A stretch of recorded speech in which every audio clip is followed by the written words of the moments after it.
All right, ladies and gentlemen, welcome to the Wednesday edition of the Paranormal Portal. Welcome, everybody. How you guys doing? Glad to have you here. Thanks for being here with us, as always, as we dive into 2 full hours of the Paranormal Portal. We got some weird UFO stories coming up. We got some Bigfoot stories, got some other cryptid stories, and a whole bunch of news and questions of the week right up ahead. So I hope you all are ready, because it's about to get creepy. Or spooky. Maybe spooky.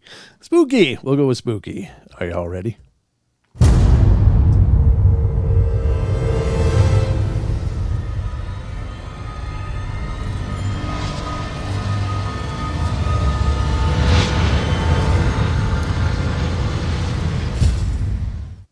All right, everybody, back at it here, live, and of course, absolutely unrehearsed and unpracticed and uncoordinated, and just recently breathing again.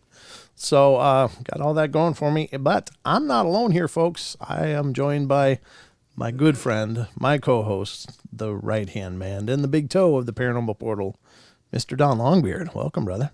He might as well be by himself. Really? You're going to be that much good? Is this what you're planning on contributing tonight? Well, I just thought it was funny that we had to wait until the Mexican radio, the song Mexican Radio was done before we could launch the stream. So I don't know. But anyway. We haven't done that for a long time. We used to do that before every show. We used to just true, jam and get all pumped up and stuff. And lately it's just been like, go, go, go. Yeah, we've gotten copyright strikes for like Judas Priest songs and stuff. Yeah, we did a whole bunch of stupid back in the day, but we didn't know what the hell we were doing. Not that we know much now. I was going to say, what do we know now? What have we learned Not now? a whole lot. Not a whole lot, but we know we love doing it, and we're still doing it. And hi, Mom. How you doing? Good to see you.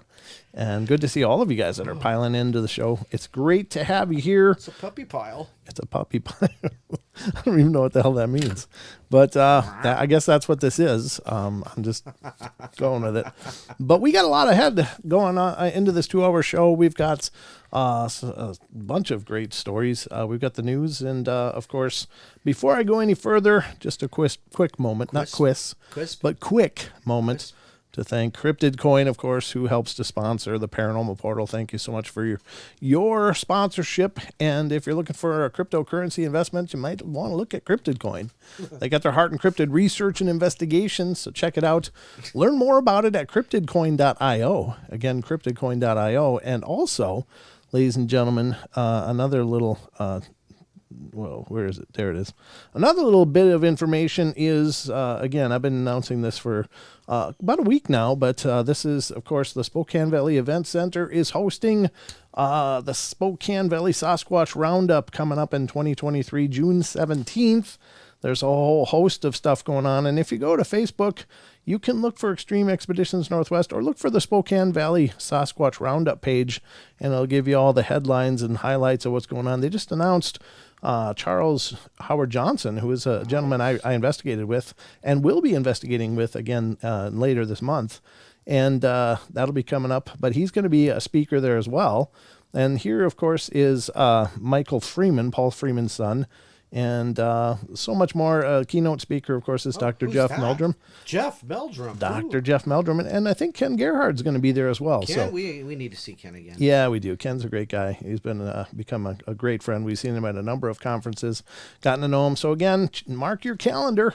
This will be coming up on June 17th, 2023. Check it out. And you can check it out live on Facebook and look for any future announcements as they come. So that's what I got for you there. How do you like them potatoes, Don? Mashed, please. Mashed.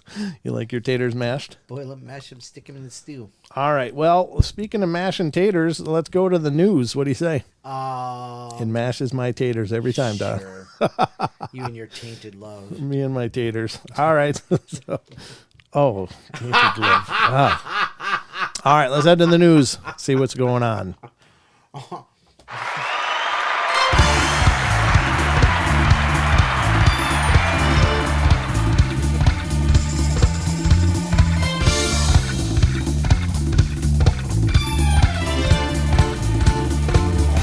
Put your shirt back on, Brent. Oh, come on, Don. I was going for Savage here. Never mind. All right, back on. But it's so warm in here. I know. It's just that's just me, baby.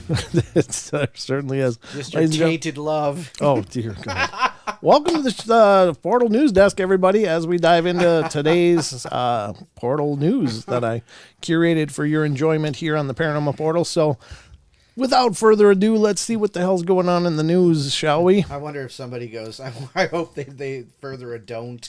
Yeah. We'll get into that, actually, because coming up on the Questions of the Week segment. Oh, boy. There's that's not too far from the truth. But anyway, the first article up for bat is from unexplained-mysteries.com, folks. And this is, did intelligent aliens visit and guide the ancient Mesopotamians? You think so? I do. I really kind of subscribe to the idea that somebody helped these people go from, dragging rocks into caves and stuff to established civilizations. It's like this huge leap that seemed to come out of nowhere, from just tribal culture to boom, it's shocking. But it seems like they had help. But I don't know. What do you think, Don? I think some people should read some books and realize that there are oral traditions that say that, like we talked about with Jim Vieira about people coming over like to South America, Mesopotamia, not Mesopotamia, but South America, and two people come over. One is got a long beard and a white gown, and the other one is a ichthy-looking demon and wearing a cape. Ichthy being fish, of course. So a fish man wearing a cape of scales. Yep. So go figure that one out. Sounds like something was up over there. Were they Atlanteans? Were they something else? Who knows? But where'd the Atlanteans come from? Anyway, let's see what the article says, first of all. This is by T.K. Randall, again from unexplained-mysteries.com. Carl Sagan once wrote about the possibility that ancient Sumer was visited by benign extraterrestrial beings. Most people will be familiar with the names of Giorgio Tsoukalos of Ancient Aliens fame. Aliens. It always is.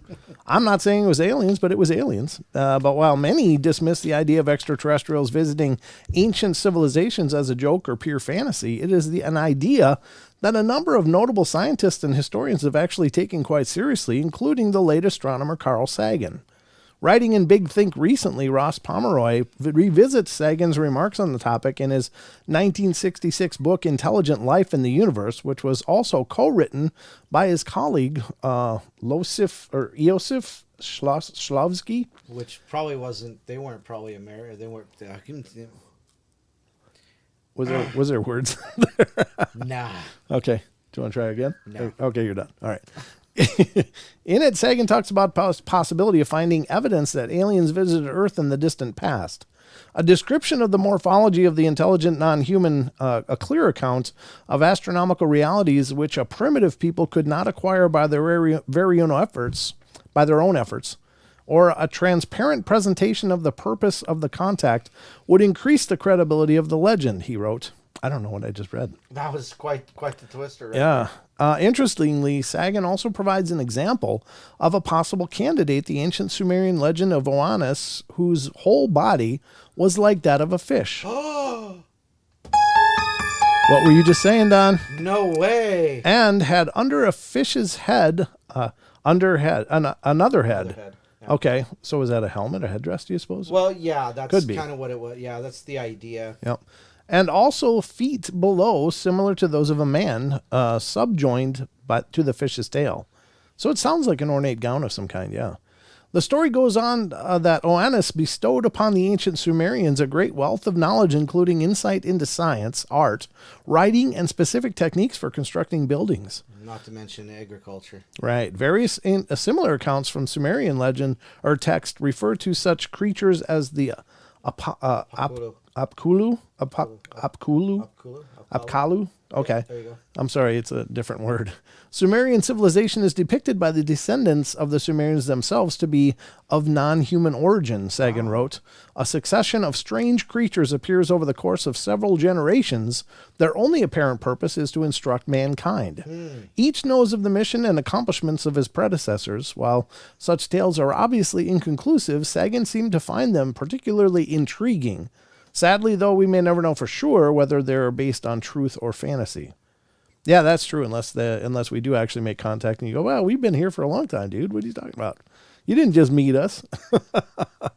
They might tell us they've been here, Don. What I was going with. Yeah, they might. You know, I don't believe that Carl Sagan was of this world either, though. Oh, really? I don't know a lot about him. You know, look at what you just read. I mean, the guy was just like... Yeah, exactly. Do you think you can pop that door shut?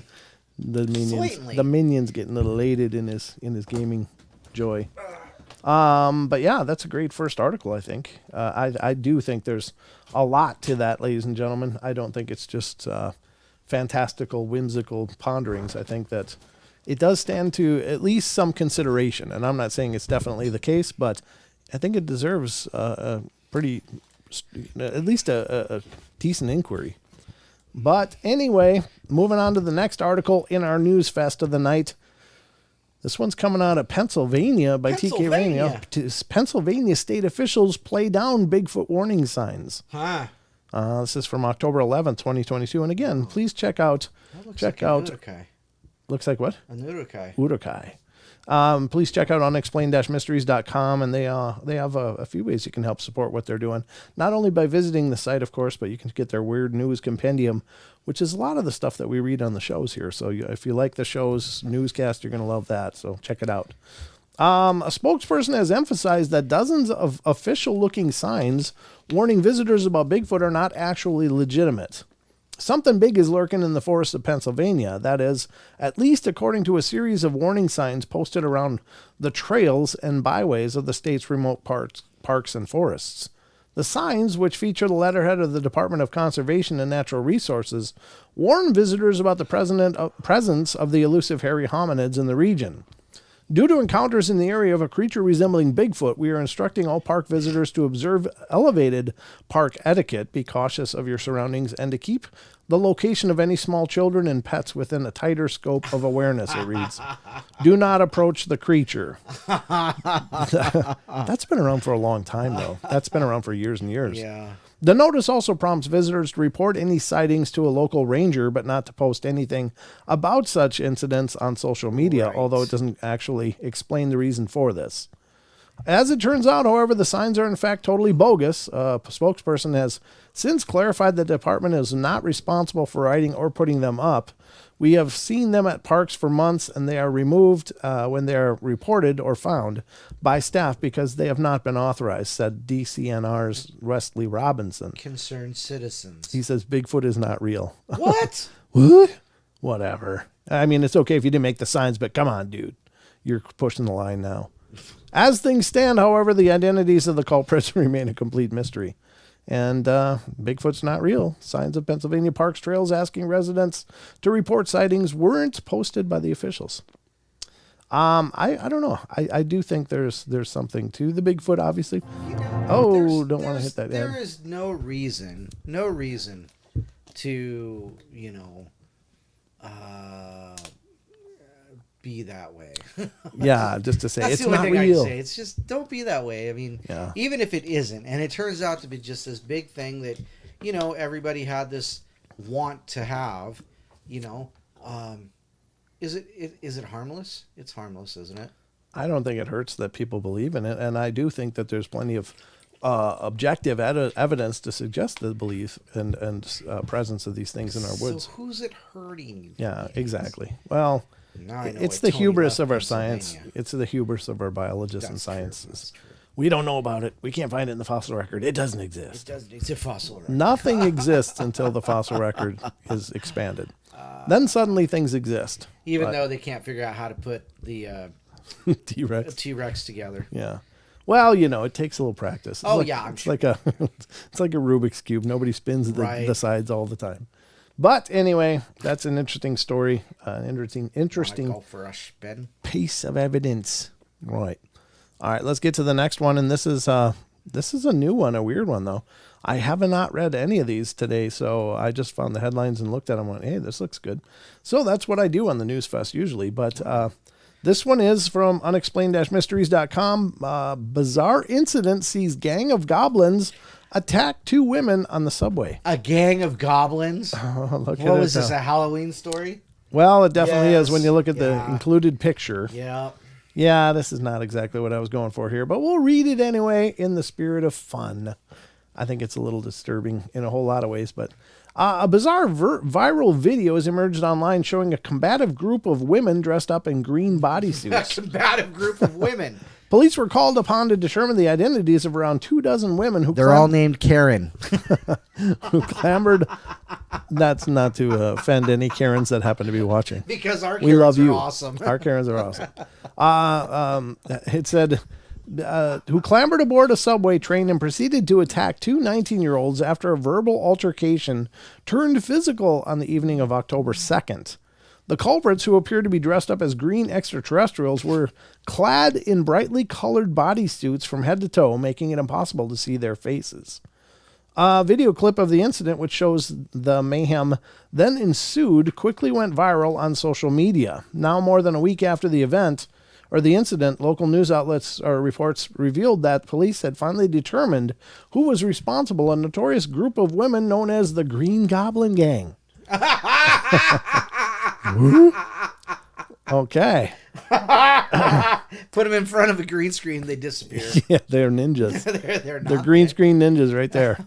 Ranging in age from 36 to 24. Usually it's 24 to 36. But anyway, these individuals... 36, 24, 36? I have no idea. Could be in some of the cases. These individuals were well known to the police and had been involved in a number of other incidents, resulting in at least 15 arrests between them. Wow. I guess I take this gang thing pretty seriously. Wow. The 2 victims who had been celebrating their birthdays were also robbed of their phones and bags. No way. Oh, they were like legitimately they were terrifying. Like, really, yeah. Okay, she said she was attacked by aliens, and I didn't know what she was talking about, said the mother of one of the victims. Yesterday was her birthday, and this is how she spent her 19th birthday. I hope they get what they deserve, and then some, because it's disgusting. Well, I'm not going to play this. Why not? That's the news channel. I know. Shocking video of a group of people dressed in neon green bodysuits attacking and robbing 2 teenage girls on the subway. All right, it happened at the Times Square subway stop over the weekend, and the suspects are still on the loose. Fox 5's Ashley Rodriguez joins us live from Times Square with more on this now viral incident. Ashley. From Fox 5. Yeah, I spoke to people today on the subway who believe violence. And she's, of course, the Blue Goblin. He's sporting that bright blue jacket. Violence is definitely getting worse on the subways. They say they're not just hearing about it or watching it on the news, they're actually experiencing it for themselves. And early Sunday morning at the station behind me, what they thought was a fun group of cosplaying aliens ended up being an angry... Turned out not to be so much fun.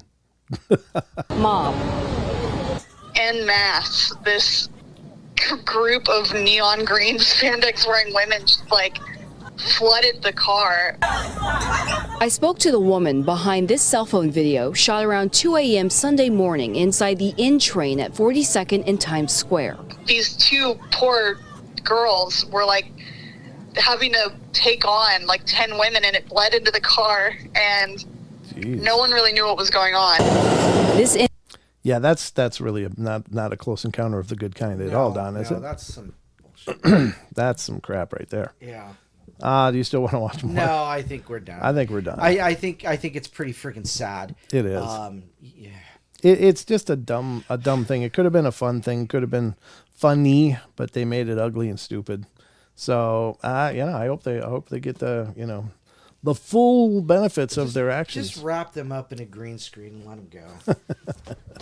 We'll just wrap them up in a green screen. Did you hear something? I didn't. I don't see any green around. Nope. All right, let's talk to you about the next article, Don. This is, of course, dealing with our brother in the paranormal, I guess. Okay. Our brother in the paranormal. All right. We, of course, talking about Jack Osborne, as unexplained-mystery.com reports. Jack Osborne discusses paranormal encounters at his childhood home. Oh. There he is. There's Jack in his childhood home. Well, son of heavy metal legend Ozzy Osbourne. That would be Ozzy's house. Yeah. Ozzy Osbourne appeared on a recent morning TV interview to discuss his experiences. It seems that Jack Osborne is everywhere these days. Just last month, we covered the launch of his new UFO investigation series, Jack Osborne's Night of Terror, UFOs. And now he's featuring in another TV series, this time about ghosts and hauntings. Jack Osborne's Haunted Homecoming, which premiered earlier this month, follows his efforts to get to the bottom of various paranormal experiences he had while living in his childhood home in England. It's really been interesting, he said during an interview on Good Morning Britain. I kind of used to use the term ghosts as a catch-all. I don't necessarily think 100% of the time you're encountering the spirit of a once living human being. Amen. Well, yeah. I think there's a whole lot going on, and it's probably far too heavy of a conversation to have at 8 a.m. on a 10-minute segment. Well, just coffee up. Yeah, coffee up and write some email. But I've had some interesting and unexplainable things happen to me, and I'm pretty rational. During the segment, he mentioned an incident during which he and his sister had been left terrified by the sound of footsteps approaching down the hallway of their home. It was they were so convinced somebody was there that they considered escaping out the window, but it would later transpired that there had been nobody in the house at the time. It was just the spirit of Ozzy. Yeah. I see you. His former brain cells. Oh gosh. If there's something that happens with that's clearly the wind or a creaky old building, I'm first to be like, no, that's not what you're saying it is right now. Osborne said it keeps me coming back because I still haven't figured out what the heck is going on. No doubt. I mean, there's some old buildings in England. Yeah. And, if old buildings equates to spiritual presence, then England's got a whole bunch of hauntings. And no offense to Ozzy, I wasn't trying to bag on the guy. I'm a fan, obviously. I think everybody is to some degree, but it looks good. I like what Jack's doing. I think it's cool that he's out there, creating content and raising awareness because, he's got a big name and it gives at least the field some credibility, I hope. Yeah. And he's worked with a couple of our friends and they had nothing but great things to say about him. Absolutely, so that's true. That's fantastic. Yeah, a lot better than Tom Ding Dong with the TTBSA. Well, yeah, but that's a whole different category of issues there because I don't agree with a lot of his decisions. I mean, Tom DeLonge, of course. That's what I said. Yeah, well, kind of. But anyway, let's get to the next one because we got more. There's more, but wait, there's more. We're going to go in the Wayback Machine now and hit some archives here. And Don, you like hot food, don't you? Oh, hell yeah. Don loves himself some spice. Yo. Well, Don, here's some spice that I don't even think you might like, but it's Killer Curry contestants hospitalized from October 8th, 2011. Says 2 participants in the world's hottest chili contest ended up in a hospital after eating killer curry. Held at the Kismet restaurant in St. Leonard Street in Edinburgh, the contest saw participants attempting to down some of the world's most extreme curries in order to help raise money for charities. 21-year-old student Curry Kim, who decided to give it a go, later described the experience as like being chainsawed in the stomach with hot sauce on the chainsaw. Yeah. Oh, yeah. I can actually imagine that. Oh, God. Yeah, I mean, there's obnoxious. I mean, there's tasteful spice. Right. And then there's just obnoxious, brutal then spice. There's just scary spice. Yeah, and it's like eating this hot sauce is such a it's such a viral thing nowadays, and it's like, well, they have like that one chip challenge, the Pocky one chip challenge, and the thing is, though, is there's no flavor. No, it's just hot. Yeah, it's just hot, and they say it's chalky. It's hard to swallow to begin with. Yeah. But your part of the challenge is not to drink anything for like 5 minutes, right? Yeah. So you got this blue chalky mess in your mouth, and you're dying. And you're dying. It's like getting chainsawed with hot sauce on the blade. Yeah. But I know that feeling. I do. Oh, God. I don't like it. No. I don't like it. There is too spicy. I like hot sauce with flavor. Right. When it accentuates the flavor of the dish, it's great. Exactly. Like, I'm here to tell you, like, mac and cheese, Kraft mac and cheese with some sriracha on it is about the most amazing thing ever. Cold, straight out of the fridge with massive amount of ketchup and chili flakes on top of it. That's the only way I'll eat it. I hate mac and cheese. Well, I like it. There's this stuff made in Spokane, actually. It's called Fletcher's. It's freaking awesome. Okay. It's $80 a case. Oh. It's like $6 for a little, I'm like, holy crap. All right. I want some, but I don't want to pay $80. Yeah, I don't think many foods are $80 delicious. Well, I don't know. Unless it's a prime rib. Oh, Excuse me, hold on. Got a cough. This is the fallout of my chest cold or whatever.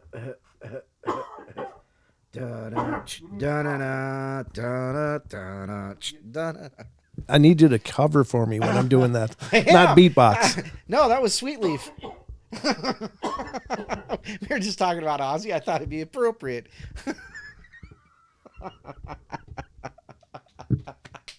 Sorry, that was... Okay, never mind. I won't mute anymore. It'd be better to listen to my coughing. Good God. Ugh. I love you, Sweet Leaf. No, I gotta cough some more. You gotta figure out something to talk about, Don. I am so not ready for talking.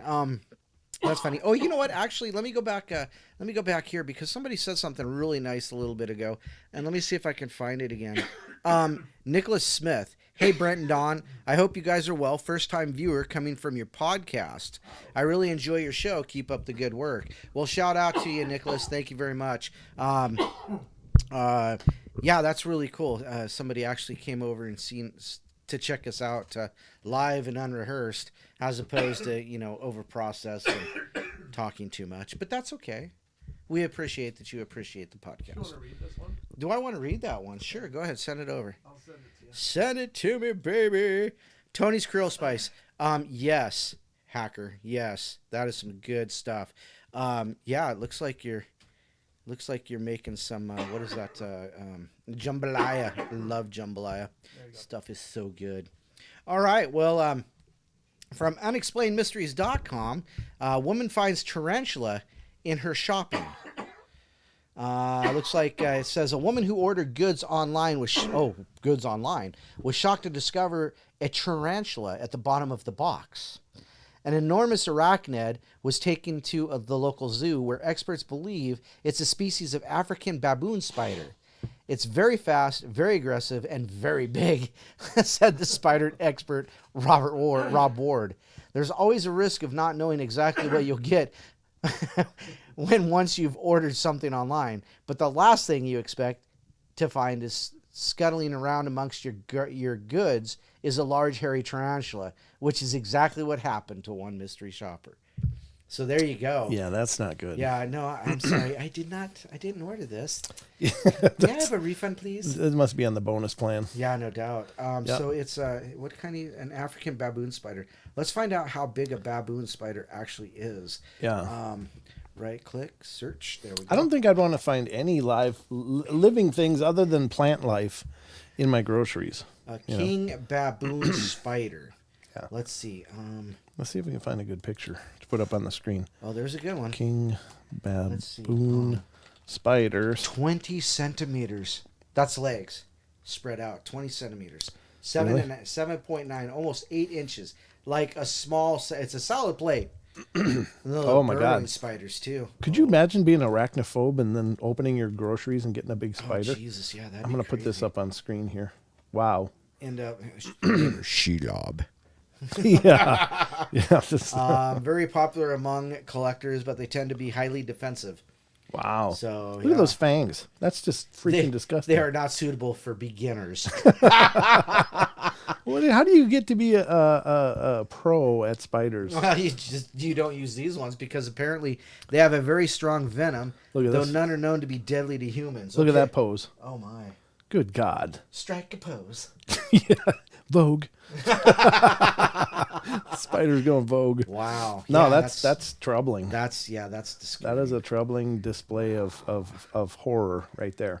So I don't know, folks. Just always check your produce real careful, I guess, before you throw it in the bag and bring it home. That's the kind of surprise nobody needs twice, and you might not live through the first time. So there's only one more, and this is another grocery horror story. And this is not a spider, thank God, but watch out for frogs. Live frog found in a bag of salad by T.K. Randall. This is September 11th, 2011. Here's some advice for you, Brun. I'm sorry, I got to throw this in. What? T. Bowie says, I don't like spicy food, yet married a Mexican anyway. Get over it or starve. Yeah. Yeah. I hear you. Sarah Eason got the surprise of her life when she opened a bag of Tesco supermarket salad. The 37-year-old had been using her hands to transfer the contents of the bag to a plate, but she felt something unusual. I saw a little frog looking out at me, then croaked. She said, I think that means the sound. She didn't croak. The frog croaked. I jumped about a foot in the air, and her husband, Francis, 36, had bought the salad from a Tesco Metro petrol station in Wimbledon, southwest London, 4 days before, and the bag had remained unopened in the fridge since then. Wow. Well, frogs can hibernate, so... Yeah, maybe it was cold enough. It was just like going dormant. So one time... I bought at band camp. Oh wait, I can't tell different stories. Different stories. Those aren't for this show. But I was Safeway has those gourmet salads in the poofy packs, right? Right. Not the bag, but in the anyhow. I tore one open and was rummaging through there, just kind of mixing it up a little bit, and I was like, oh my God, what is that? Have you ever seen a tomato bug? A tomato caterpillar? No. They're huge, they're big, and they're green, and they're just, I'm like, holy crap. Oh, really? Yeah, it was wiggling around. I'm like, well, a little bit of ranch sauce, it went down just fine. You just got it. You don't even have to chew much, do you? Don't chew them. Yeah, don't chew them. No. Yikes. Well, there you go, folks. And like it or not, that's the conclusion of our news fest here on the Paranormal Portal. So hope you learned something you didn't know before you came in here. You're leaving with a little more knowledge than you had. And you're welcome. Now back to the rest of the show.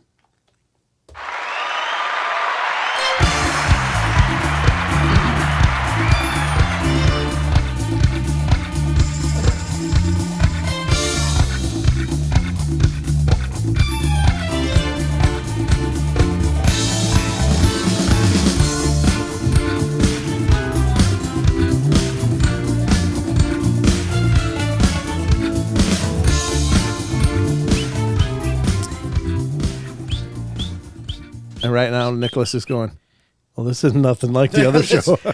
What did I get myself into? What was going on here? I don't understand. Nicholas, you might get a little traumatized by this whole experience. We do make these two very distinct shows from each other. Very different. They're very, very different. So, we like to have fun on the live shows and the live streams because it's our chance to just have a good time with all the spooky stuff and weird and heavy stuff because... God, there's enough people out there making it really hardcore and really creepy and we just like to have fun with it. So, Nick, I don't know if this is what you're looking for, but this is this is what you're gonna get. This is what you're getting. It doesn't get much better than this. So, just to be warned, just so that you're forewarned. All right. So, next up, folks.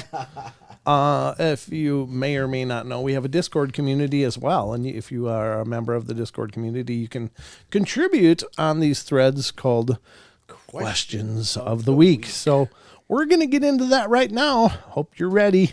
Buckle up. It's about to get good.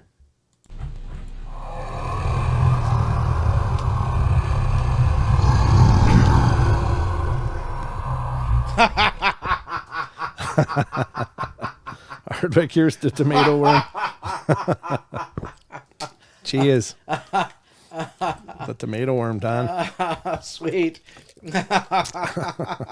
Member for 2 months. Awesome. Thank you, bud. Yeah, thank you for the membership.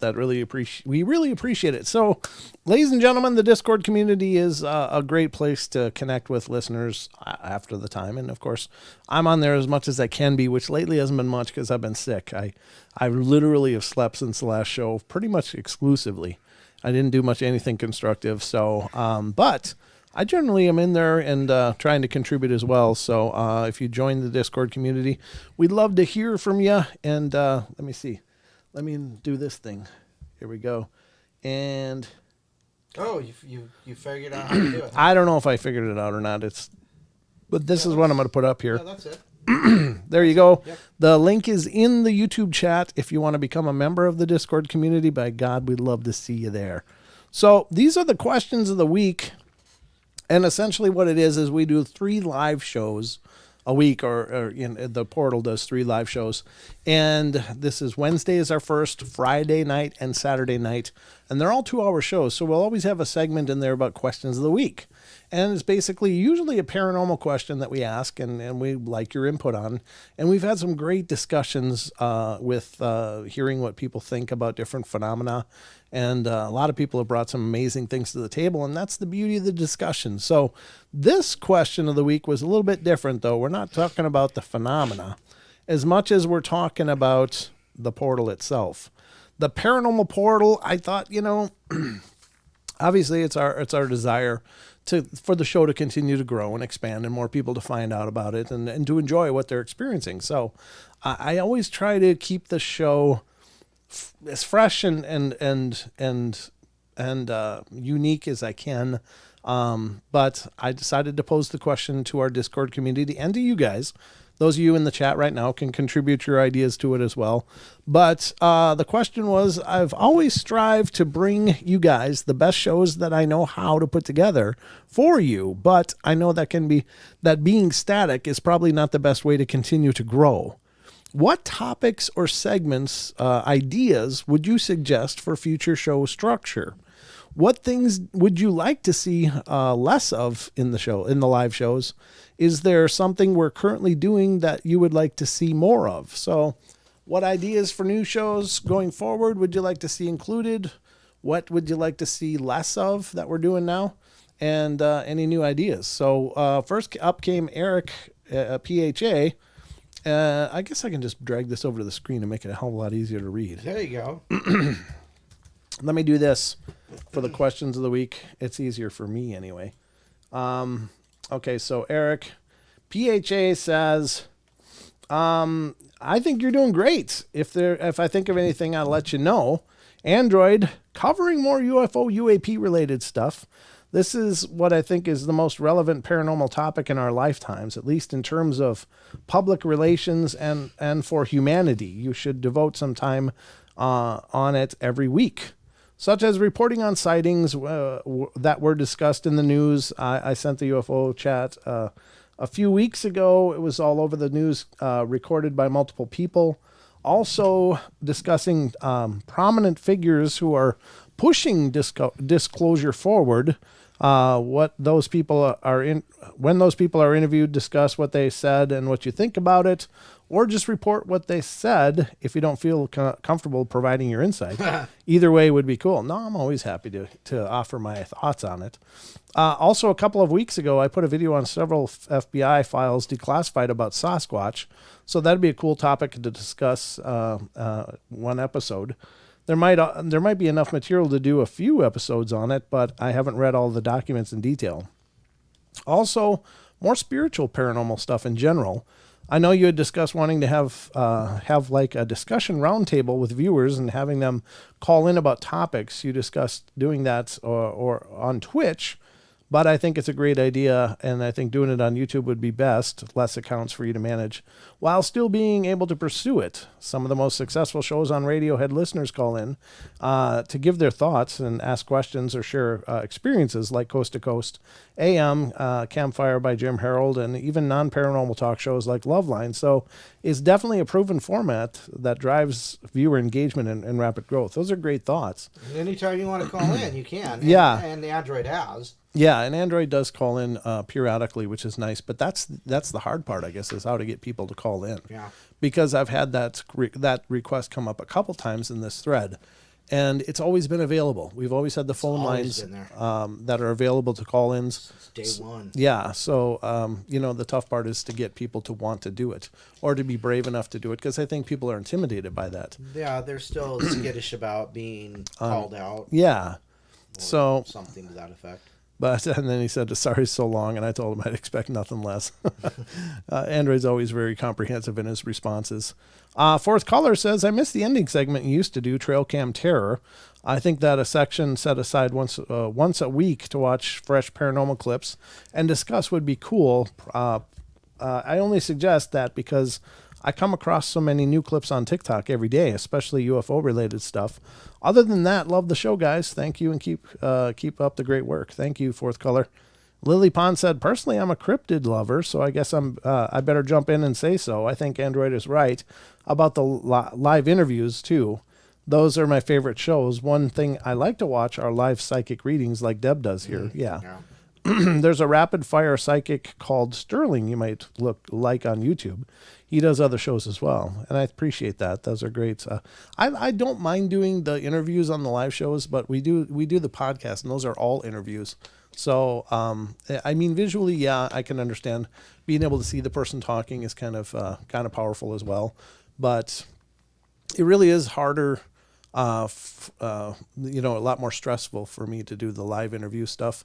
I do it from time to time, and I'm not against it. It's just it is a lot more stress because now you're also building in another connection. And you think he sweats before these shows? You should see him before an interview show. I'm really stressed out before interview shows. Yeah. and also, I never wanted the show to be about who was on it. I never wanted the Paranormal Portal to be just about, they got this guy on, I'm going to watch. I wanted it to be a community of people who are into this topic.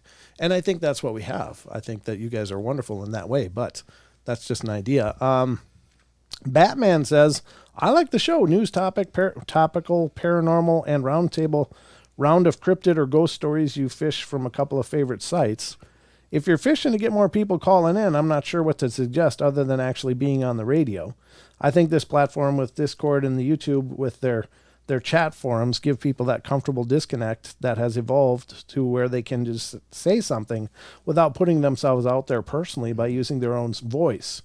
Born 1970, I'm used to speaking for myself, but we have a whole generation that has evolved behind a screen using emotes and avatars. Like I may call in one night, but I'm usually laying in bed next to my wife, and that wouldn't go over real well. If I have a good book, I will sometimes read while listening to the audio stream. Cool. Well, I appreciate that. And he also says the king of the genre was Art Bell, and there may be a couple of pages from his playbook that would be effective. Keep the news as is. Maybe keep the subject matter on topic for the night. Bigfoot is Bigfoot. Miscellaneous cryptids are their own night. Ghosts and creepy get theirs. UFOs and related conspiracy get theirs. Personally, I'm more science than spiritual, but I love a good creepy story nonetheless. Just a suggestion, Batman. Thank you, Batman. Appreciate it. Paradox Fossil says time travel. Good suggestion. Yeah, we could do more of that. Robert Monroe, he also says spiritual time travel. That's also from Paradox Fossils. Thank you for both of those suggestions. Let listeners call in with their personal experiences, and I did respond again saying that we've always had the phone lines available. In fact, we pay extra every month to keep those available, and sometimes we go months without them really being used. So it is always an option on the live streams to have calls. If you're listening and you have a story, call in anytime. As long as we don't already have a guest on, or unless the question or comment is to the guest, then that's fine too. But the phone lines are always open here on the show. Maggie says, I was wondering about Paranormal A to Z topic segment idea. It may be only me, though, that knows so little about many paranormal things. I'm not sure exactly how it could work, and or how time consuming it would be for you to do. Maybe Discord could be utilized for some of this too. Suggestions could be submitted for paranormal phenomena under a letter, and links to articles, encounters, stories, etc. When the letter comes around again, there may already be archived ideas and more can be added. There are things mentioned and briefly talked about on the show and in chat between ghost stories, for example, that are so interesting, and I then look further into them afterwards. That might just be me again, laugh out loud. It could possibly help to cover more obscure things that might help with your channel growth too. I wondered if it could be referenced in the title of a live stream. People cruising the net could find your shows for information on the particular subject after they've been archived. It could also help to direct regular listeners back to previous shows if those topics are mentioned in the future. Yeah, good point. I don't know. It's a loose idea, and I can't imagine what it's like to produce the content you come up with for every show. And I find it very enjoyable as it is. Love the news. Good. I'd like to see your channel grow more. Thank you. P.S. I do miss Trail Cam Terrace, to be honest. I love doing Trail Cam Terrace too, believe me, but it's tough to find new ones. You know, I did, that used to be at the end of the Night Terrors episodes. And I love doing them. But if you find trail cam pictures you want me to cover on that, I'd be happy to revisit Trail Cam Terrace. But I just couldn't find much new, or there's a lot of crap out there too, and I wasn't going to waste time with that. Careful. So, that was the part that I wasn't sure about. And Cashew says, I think a shirtless episode would really shake things up. Yeah, there's a few things that shake during that episode. Like I said earlier, Brent, put your shirt back on. I know. That's why I said we'll be talking more about that later. And I said, trust me, there are some things that are not fit to be broadcast. One of them is me without a shirt. So thank you so much to everybody. Did we get anybody in chat? Rachel, how about a small segment about cryptids around the world? A short article about a cryptid that we may not have heard of. Yeah, that might be cool. We could do a cryptid safari segment or something. That might be fun. We could talk about D-holes. D-holes. That's how I read it. That's the background on that. So again, this is our Discord channel, folks, and all you got to do is download Discord.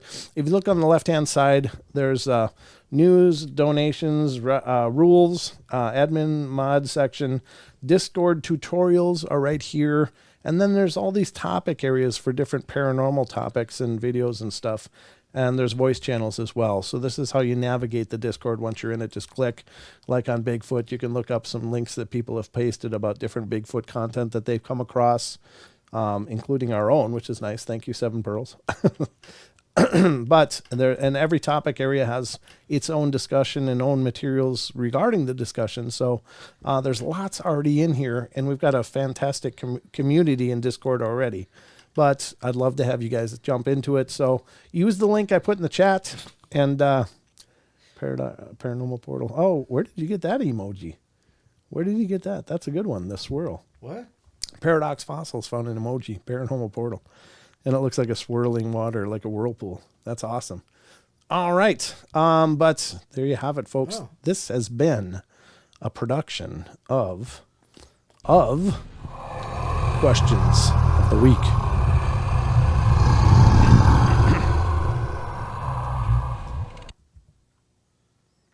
All right, so there you have it. Those are the questions of the week. Thank you so much for your participation in that.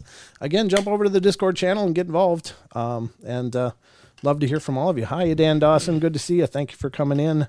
Who's all here? We should do shout-outs, Don. Shout-outs? Yeah. Did everybody say something? Everybody say something, because there's only like 5 people in there. Oh, really? So say something. You got to chat for a shout-out. Hey, you know what? I'm going to, you got to chat for a shout-out. And I'm going to do shout-outs right now. But top of the list shout-out, hi, Portal Mom. How are you? Oh, yeah. Portal Mom. We got Dan Dawson, obviously. We got Eric the Purple Hobbit abroad. Hacker is here. Jake Fortes. Lily Pond. Hi, Lily. Paradox Fossils. Rachel gets it right. Ruger's here. Farm is here. Elaine Clifford. Let's see here. Did I say Ruger? Oh, Mere Nuisance. Who else? Oh, Hardwick Big D. Yeah, there you go. Who else? Anybody else? Yep, somebody else. Geeky Gardens is here. Yeah. Hi, how are ya? Jordan Cogburn's here. And anybody else? Mere Nuisance, did you say that? Yes, Mere Nuisance, yep. T-Bowie, yep. T-Bowie popped up. Yep, there we go. Oh, wow. Now, Lars Grass. Yeah, Lars Grass. There you go, yeah. Rachel. See, now people are getting the idea. Jake Fortes. Yeah, I already said Jake. Did Hi, you? Jake. Oh, good. Gosh. Blue Cruise, did you say that one? Nope, Blue Cruise just popped in. Ruger Ridge. Okay. Yeah, I said Rugie. All right. Rugie! All right, good to have you guys here. And there's more people that are just watching, and that's fine. You don't have to chat if you choose not to. If you're just relaxing and unwinding to the dulcet tones of Don's voice, then that's always fine. But... How weird are you? Oh, God. How much time you got? Couldn't take a while to get into broke? that. That's it. And again, I apologize. I might have to cough every once in a while. Yeah, I mean, I'm just on the mend. I'm on the tail end of some respiratory cold that I got. It was, not horrible, but it just with me. Every time a cold goes to my chest, it's like, oh, I get so tired. So I'm just on the mend. I'm doing pretty good now, but I'm in the clearing phase, so everything's itchy and coffee. So we're gonna go to an article now. Coffee's not bad for you. Coughing. Caffeine, no, that's different. Yeah, coughing. But yeah, Brent said my name. Yeah, oh no, yeah, Lars, of course, brother. Thanks for being here. Absolutely thrilled to see everybody here. This is what it's all about. Mere Nuisance says, I just enjoy listening, watching, and relaxing. How can you listen, watch, and relax all at the same time? That's a lot of talent. Because I can't relax. There's no relaxing this. Oh, well, let's get to the next article. And this has to do with some UFO stuff. Oh. This is kind of an interesting article I ran across on howandwise.com. And it does have to do with some weird UFO stuff. It says, strange disappearance of a Swiss man who built landing base for UFOs. And again, from Hows and Wise by Vicky Verma 2 years ago. I had to snuffle. Sorry. Many people are sure that aliens exist and regularly visit our planet. Some of them even claim to have met the representatives or extraterrestrial civilizations and even received some knowledge from them. But Werner Geisli from Switzerland even decided to build a special landing base for UFOs known as Omniport. Wow, and there's a picture of it. He really did. Wow. Yeah, he really went all out. Yeah, look at the size of the house. Right. To it, right? Yeah, it's enormous. That's like a crop circle. He's looking for a mothership. He doesn't want one of those little Tic Tacs. He's looking for the mothership. He doesn't want to stick his thumb out and wave his towel and catch a Vorg, Yeah, no, he doesn't want an orb or something. He's looking for the mothership to land here. The man, let's see. Okay. The man said that a decade before, aliens had contacted him telepathically on a night in November 2008 and ordered him to build a landing pad for their ships. Therefore, Werner, who believed in his chooseness, how do you even say that? What is this word? Choosenness? Chosen? It's supposed to be chosenness. Okay, sorry. I've never seen that in print before in my life, so there's a first for me. Bought a plot of land near Cachi, a small town in the Argentinian province of Salta, where he began to build a UFO landing base. Here, people stopped seeing him in the streets of the town and began to weave the most curious theories. He even said that a flying saucer had taken him away. He even said that? That is not the case. I don't know. This is really broken. That is not the case. He left because he was already tired. He said from the commune, David Zuleta. That whole paragraph doesn't make a lot of sense, does it? Apparently, he was abducted. Yeah, I realize that's where they're going with it. I'm just not sure where it is. Werner laid out a 36-pointed star with a diameter of 48 meters in the desert near the town, and all the rays and the base of the stars were carefully laid out by him. In the center of the landing site, enthusiasts folded another star with 12 beams. Well, that's pretty aggressive. Wonder what he is. This is rocks? It looks like rocks, yeah? The construction process had been dragging on for 3 years, and now this site can be perfectly viewed from a height. Some ufology enthusiasts tend to believe Werner had been in contact with aliens, since UFO sightings are often recorded in his place. But suddenly, this man disappeared in 2012 after finishing his work. I was in Fuerte Alto with my neighbor Luis. It was midnight on November 24th, 2008. The noise of a party at the sports complex was felt from below. Suddenly, all was silence. The power supply was cut off. It was total darkness. It's a UFO night, I told Luis. And he had not finished the sentence when two luminous objects advanced about 200 meters above the Calcaqui River. They were solid, circular, and like burnished metal. I don't know why, but I mentally asked them to come closer, and they did. They perched about 100 meters above our heads and projected a beam of light on us that made us both see with their own brightness. The funny thing is, our vision did not affect us. Something started boiling through my brain. It was an order. They telepathically asked me to build the UFO port, said Werner. Continue. There's a picture of the guy. I could have tended to his eyebrows a little bit there. Wow. Isn't that something? You could braid those. That's crazy. All right. Anyway, his searches continued for 7 years, but no trace was found to understand where he could go. They looked for him abroad, checked all the documents to find out where he could possibly cross the border, but did not find anything. Many people believe that aliens took him with them. So did they? I don't know. Is it possible? Yeah, people are abducted. But for how long? I don't know. Usually it's like a night or maybe a couple days in like Travis Walton's case, but this guy just disappeared. And so is that a possibility for like some of the missing 411 stuff? Sure. How about Elvis? How about Elvis? Well, thank you very much. Did he meet Elvis? Well, thank you. Thank you very much. Maybe. Eric Purple Hobbit said, Paranormal Portal, you should have Mama Portal and Sheldon messing with cryptids. I don't know. Mama Portal don't like no cryptids. I don't think. She raised all those kids. That's enough cryptids for her. We're enough of a cryptid and menagerie than she probably deserved. But that's a cool article. I hope you guys like that. It's kind of a different story. Oops, forgot to turn that off. All right, I'm new. It's a new overlay. Wow. So okay. We're already done with that segment. Sorry. But I think it's interesting. So here I am, Rando Calrissian. Not Lando, but Rando Calrissian. Rando. My doctor prescribed me Paranormal Portal, so here I am. There you go. Your doctor's as twisted as we are. Elvis reincarnated as an Elvis impersonator. That would be bad karma. That's funny. You know, who was it? It was Charlie Chaplin. Oh. Entered a lookalike contest. And lost. And he didn't win. That's right. He didn't win his own lookalike contest. And I think it's happened to a few celebrities that have done it. Like they didn't win their own lookalike contest. They entered under an assumed name and were like third. I think, who was it? There's another person that got like third. And it was just a real robust character, but I don't remember who it was. But I know one of them was Charlie Chaplin. That'd be me. I'd be like last place. Yeah. We should have a Don Longbeard lookalike contest. Oh God, Jake from BLB already won that. Yeah, Jake's already got the groom. He's got the full beard cooking, and of course the long beard. What do you call you, Long Don Beard or something? That was his character. Long Don Beard, yeah. Long Don Beard.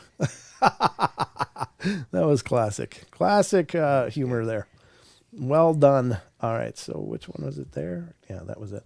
I got another UFO report coming up here, and this is also from How and Wise, because I listen. See, there's people were talking about wanting more UFO stuff, so this goes out to you guys.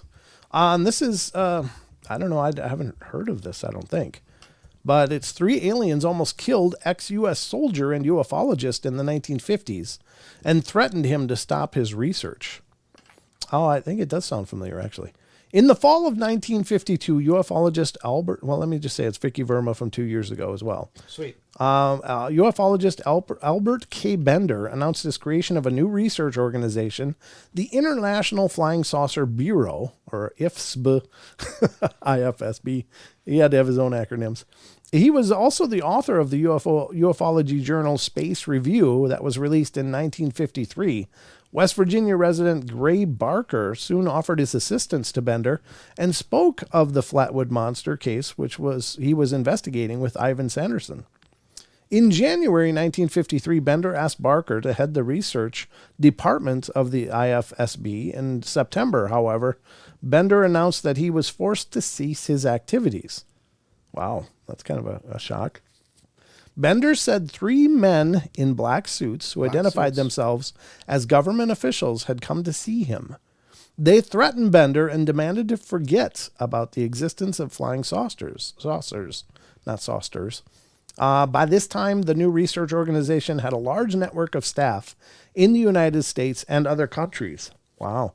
Barker was extremely surprised, and in early October, he came to Bender with several other IFSB members to try to sort out the situation.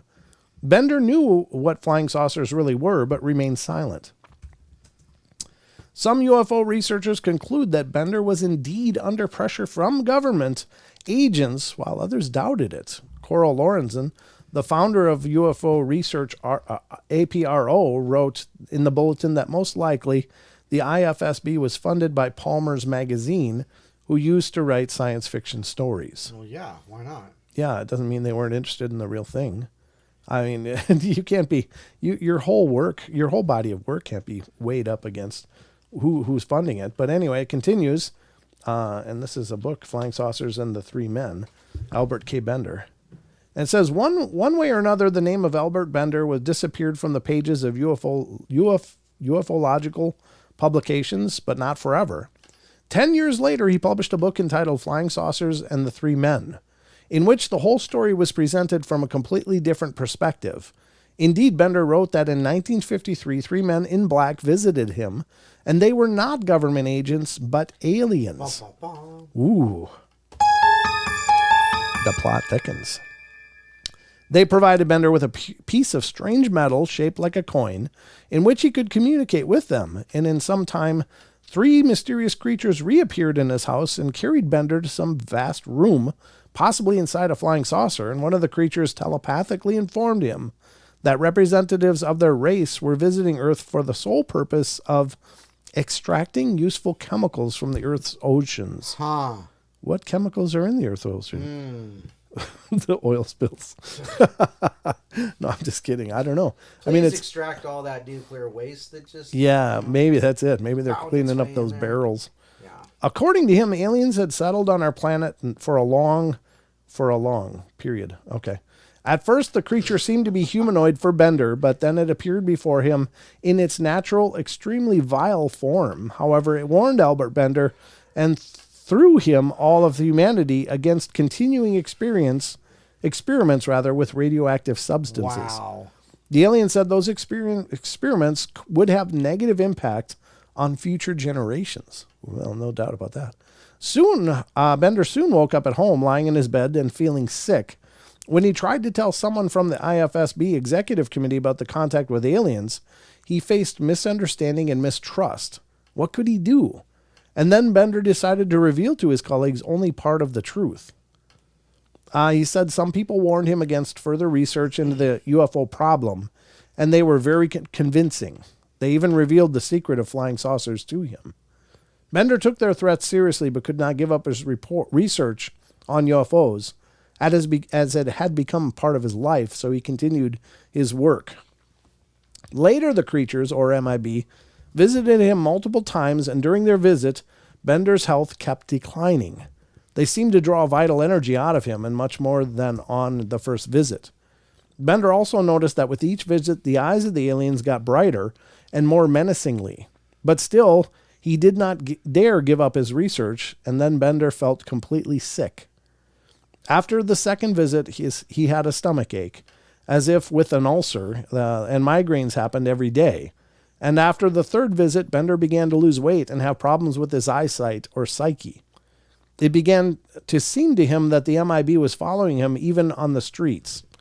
According to Bender, he saw the MIB in every shady nook, and in the meantime, his stomach problems worsened, and then the ufologist could not stand it. He closed his Space Review magazine, closed the International Bureau, and decided to move away from UFO research.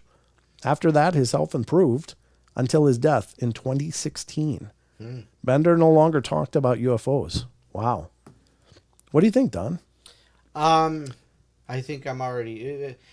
Rachel has already found a copy of the book available. It's $15. Oh, nice. And now I'm looking for one.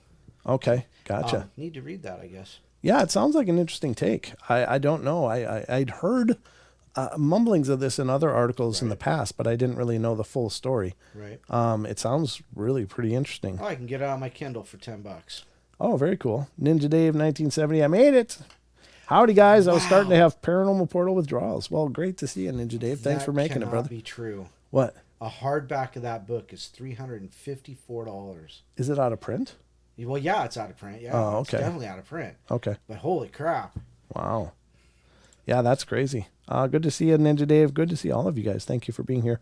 And my Dr. Prisco. Yeah, that I already read that from Rando. There we go. Very cool. So that was the second UFO article on our fun fest for the night. And there's always more. You know, unfortunately, every time we talk about MIBs, though, something weird happens. So there's a situation that happened to us. We did a whole show on MIBs. This is back when the studio was in a different part of the house. And it was crazy. We got knocked off the air, like boom, and couldn't reconnect for several minutes. Like nothing I did worked. It was like it was just done. When we did finally reconnect, we connected. We were broadcasting on TFR at that time. Just TFR. I don't think we were doing YouTube at that time. Were we done? Or we were, weren't we? No, that was the 100th episode. No, the YouTube didn't come until well after that. Yeah, the 100th episode. But we... Or no, it was before the 100th episode, and we still weren't on YouTube at the 100th episode. Okay. That's what I Okay, so, but we connected again, finally, after about 15 minutes, in order to make the end of the show, and we got this extraordinary loop that generated. And I've got a sound file of it somewhere. I know I called it the MIB loop or something did you? That. Yeah, I'm okay. almost positive I did. Well, let me see if I can do a search here on my computer for it. MIB loop? Yeah. MIB 3, no, loop. MIB Inc. Yeah, that's gonna be, I hate that new search feature. Yeah. Because it makes you look at stuff from the freaking web. And I don't want stuff from the freaking web. And I don't like this browser that they make pop up too. No, I want stuff. Yeah, it's Microsoft Edge. Oh. I don't even like that thing. Right. I just want to browse my own folders, but like the search feature used to do in Windows. Yeah. In Windows, yeah. Let me see if I can search the hard drive. Just the hard drive. No, there's no search for them right here. So I'm gonna have to actually fold through each of the freaking files. You know, I'll look for it, see if I can find it. Yeah, but it's pretty bizarre, and it'd be a fun thing to listen to on the show because it's audio, and it would work good on a Wednesday show. But I'm just looking if I can just see it quick. I don't know if it was God, it was one of these weird files of mine. I got hundreds and hundreds of files and folders from all my grabbing and stuff through the years. My computer is kind of dated now, but let's just see. It wasn't in there. It wasn't there. Pre-recorded. Was it in here? Do you have maybe a file called the 100th episode, or maybe did I pull it out for the it was the 100th episode that we played it on, because I remember Lucky saying something about that was the most annoying noise she'd ever heard. Yeah, it was really crazy. It was really, really bizarre. Maybe it's in here. Let me just look quick. It might even be on the laptop, to be honest with you, now that I think about it. Yeah. Because I used to use the laptop before I got the desktop for doing the shows, so I don't even know that it's in here. No, it doesn't look like it is. Sound files. Could it be in here? It's about to Russell Accord. Nope. Stream. Yeah, those are special sound files. Russell Accord sound files. I'm just looking quick. No, I don't see it here, unfortunately. Yeah. Unfortunately, I won't be able to find it. I think I'm pretty sure it's on my laptop, and that's why I'm not seeing it. I do have a folder for the 100th episode over there, because that's where we did it from, was the laptop. Right. So I'll look for it maybe for next Wednesday's show, because we can't play it on Friday, Saturday, because we're connected to the networks then. But what time is it right now? It's 8:11. Wow. Wow, is it really? Wow. It really is. So now, ladies and gentlemen, we're going to head over to some articles from Sasquatch Chronicles blog. Who? Yep, it's Mr. West himself. Never heard of her. Don's sporting the who right there. The what? Don's got the lid. I got this too. He's got his lid, so we're all set. But I got a sticker too. You do? I got 2 stickers actually. You do? Was it show and tell? I got stickers. Yeah, you do. Okay. So we're gonna get to this. It's actually the first article we're gonna read was from the blog. It's actually one of his newer episodes. I don't remember the episode number now, but this like is 1,562 or something. No, I think it's 800 and something. Wow, I was only off by like 2.5. But it's from October 1st. This is a newer one, and it's a listener writes. Let me put it up here. From, again, Sasquatch Chronicles blog. Check out the blog over there, folks, at SasquatchChronicles.com, because I know most of you guys already love Wes's show, but what you may not know is the blog is a great source of tons of more information. So head over to SasquatchChronicles.com and check it out. So this is from October 1st. Tomorrow night, I had it in my scope, and that is an episode that's live now on Sasquatch Chronicles, I think from last Sunday. A listener writes, "Hey, Wes, I first heard your show a few years ago, and since then, I've been thinking about contacting you. I had 2 encounters that I'm certain of in north central Vermont." Vermont is VT, yeah. Okay. "As near as I can recall, they happened in 1995 and 96. I'm not 100% about the years, but I know that's pretty close, and I'm certain that they happen in back-to-back years. The first time I actually saw the creature. I'm texting you on my phone, and it's slow and cumbersome, so I'll keep it brief. I had a prepared spot for sitting. There are 2 types of hunting, sitting or stalking. This particular day was good for stalking, meaning that the weather was miserable, and there's a heavy wet snow falling. 1 degree warmer, and it would have been raining. If I were an enthusiastic hunter, I would have been tracking a buck and hoping to catch him laying down, but I'm not. I didn't feel like getting soaked and drag a dead deer out of the swamp.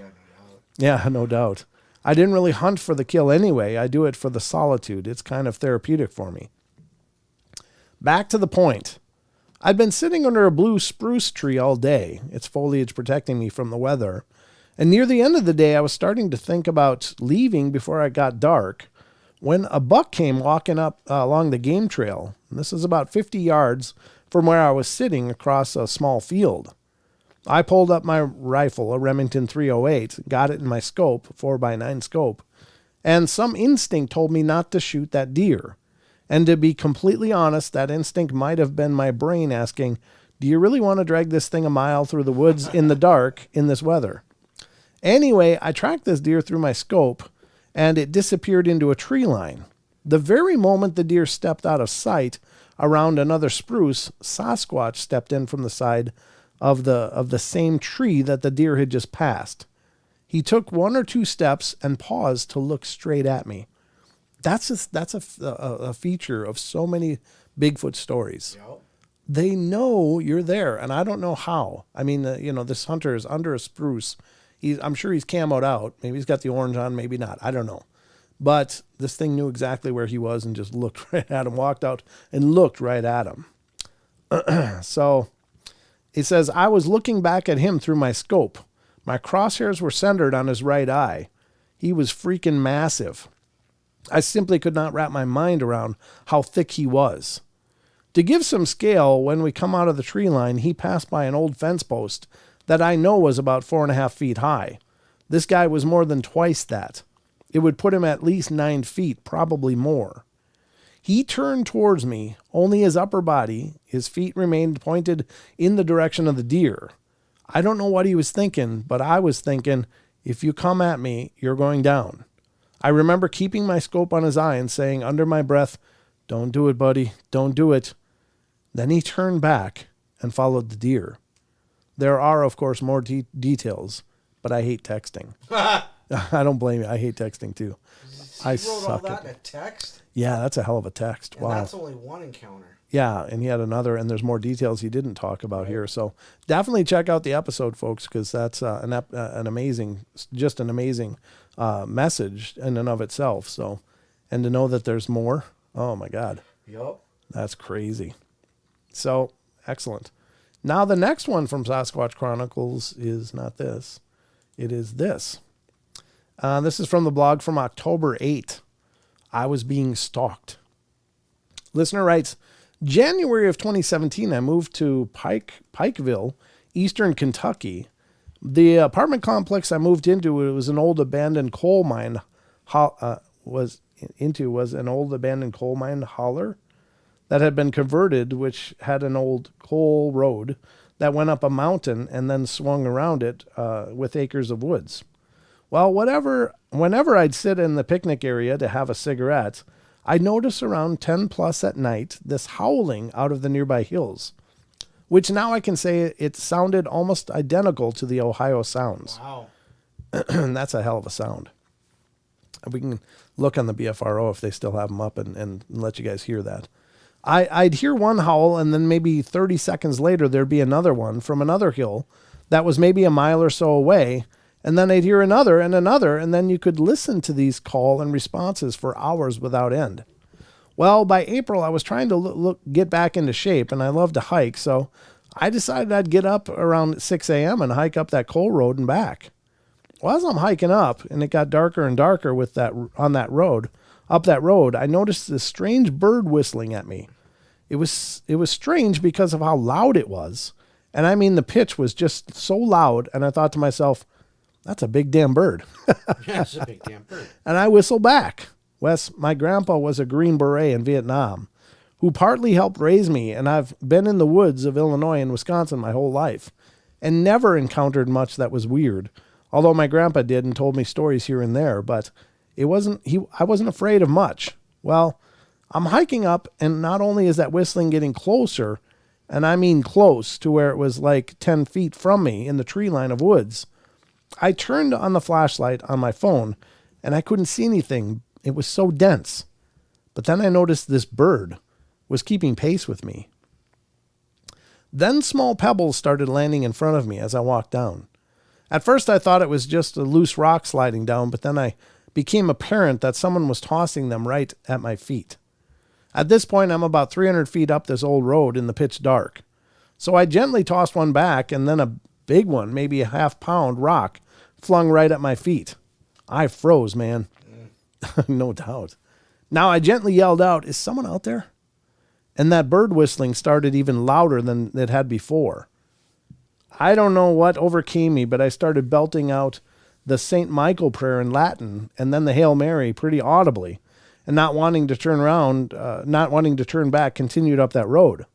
All of this whistling keeping pace, and pebbles tossing just amped up as I was coming to the bend in the road that turned with the mountain. I don't know what it was, but as I reach it with rosary in hand, I got this bad feeling like something is really wrong here, and spoke aloud and said, I don't know what you are, but I'm just walking here. And the pebble tossing got more intense, and I could now hear things trudging through the wood at paces that I knew weren't people. You're going the wrong way.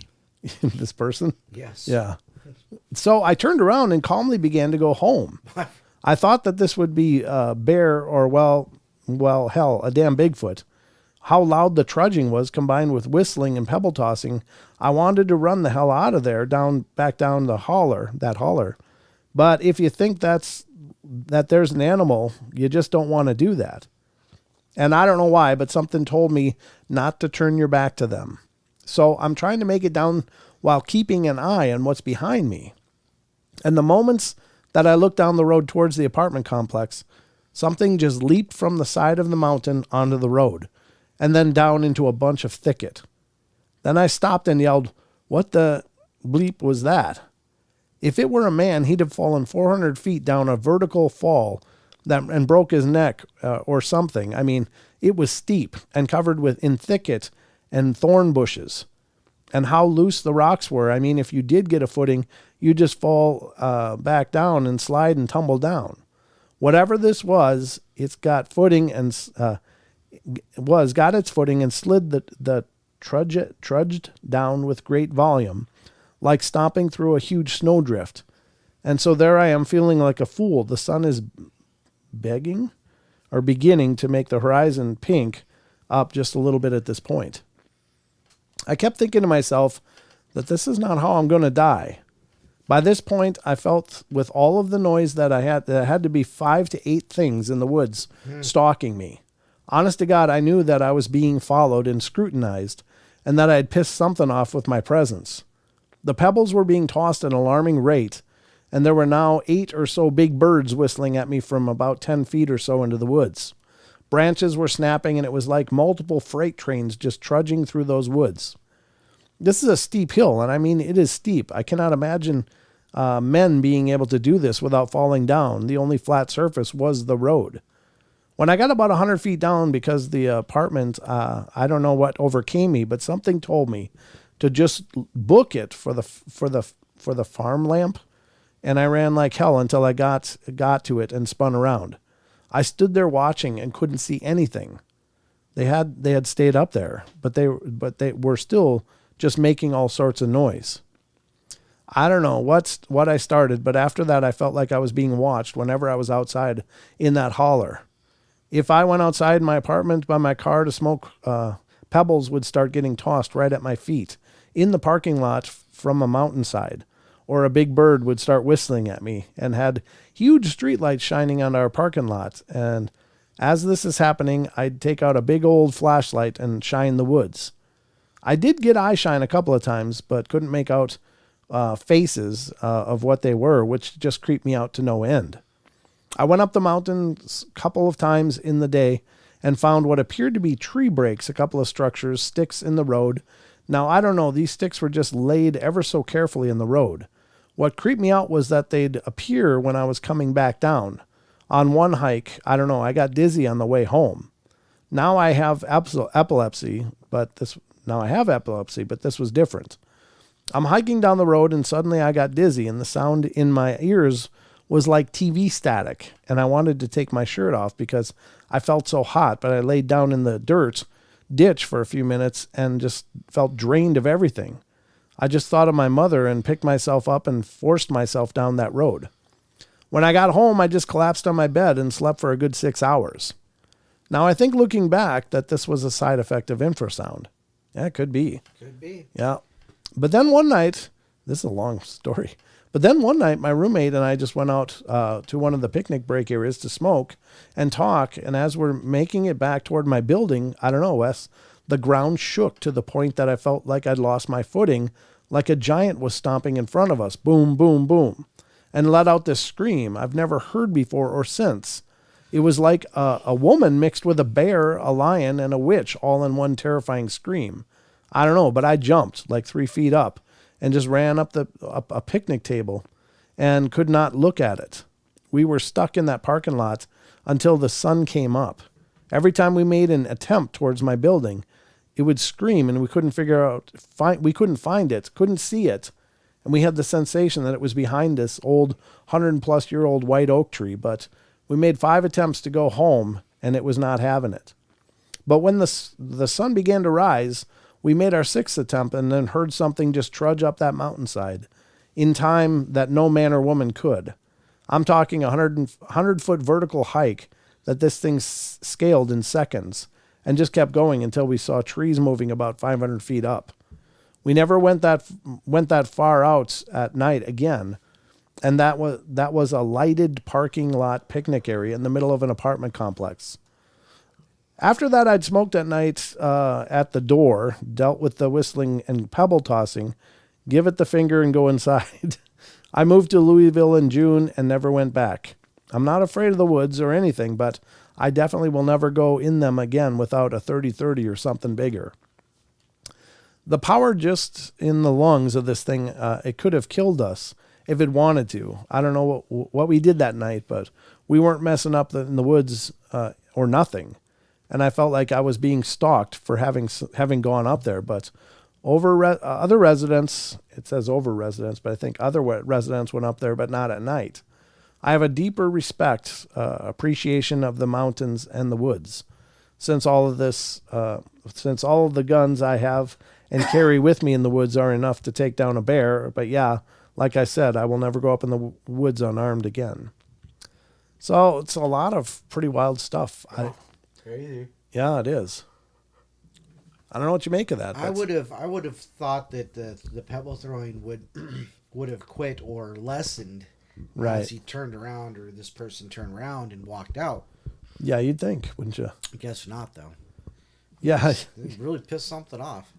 Yeah, I don't know how though. Just walking up there, what was intimidating, unless it was a family hunt, and it just this person being on the road really screwed it up. Right. And they just didn't like that after that. It's like, nope, this person's an idiot. So whatever the case is, that's horrible. All right, we're at about 8:26. I do have to take a quick break, folks. I got to go use the loo and blow my nose. So just give us a couple minutes, and we'll be right back with more of the portal. Just give me a couple minutes. Be right back. Poof. I promise. Poof. You have my word. Poof.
Hold on, I gotta see if I got it here. Just because it doesn't feel right without it.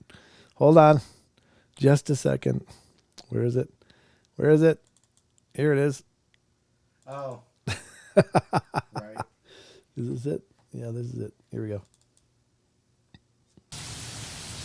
This looks extraordinarily bad. They linger in a perpetual dream state, a nightmare from which they cannot wake.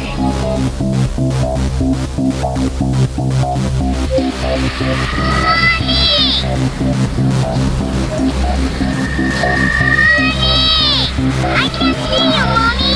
Where are you? I've never sensed anything like it.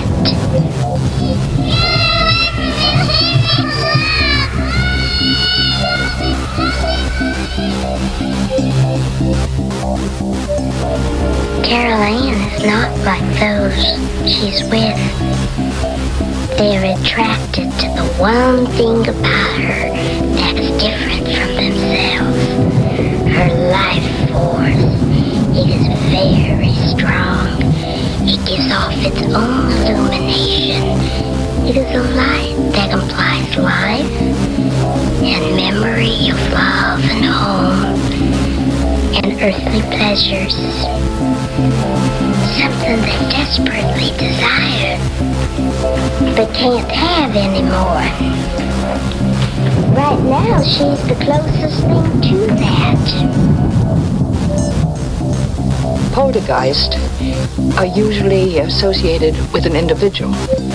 Hauntings seem to be connected with an area.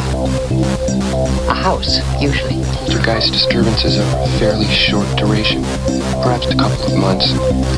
Hauntings can go on for years.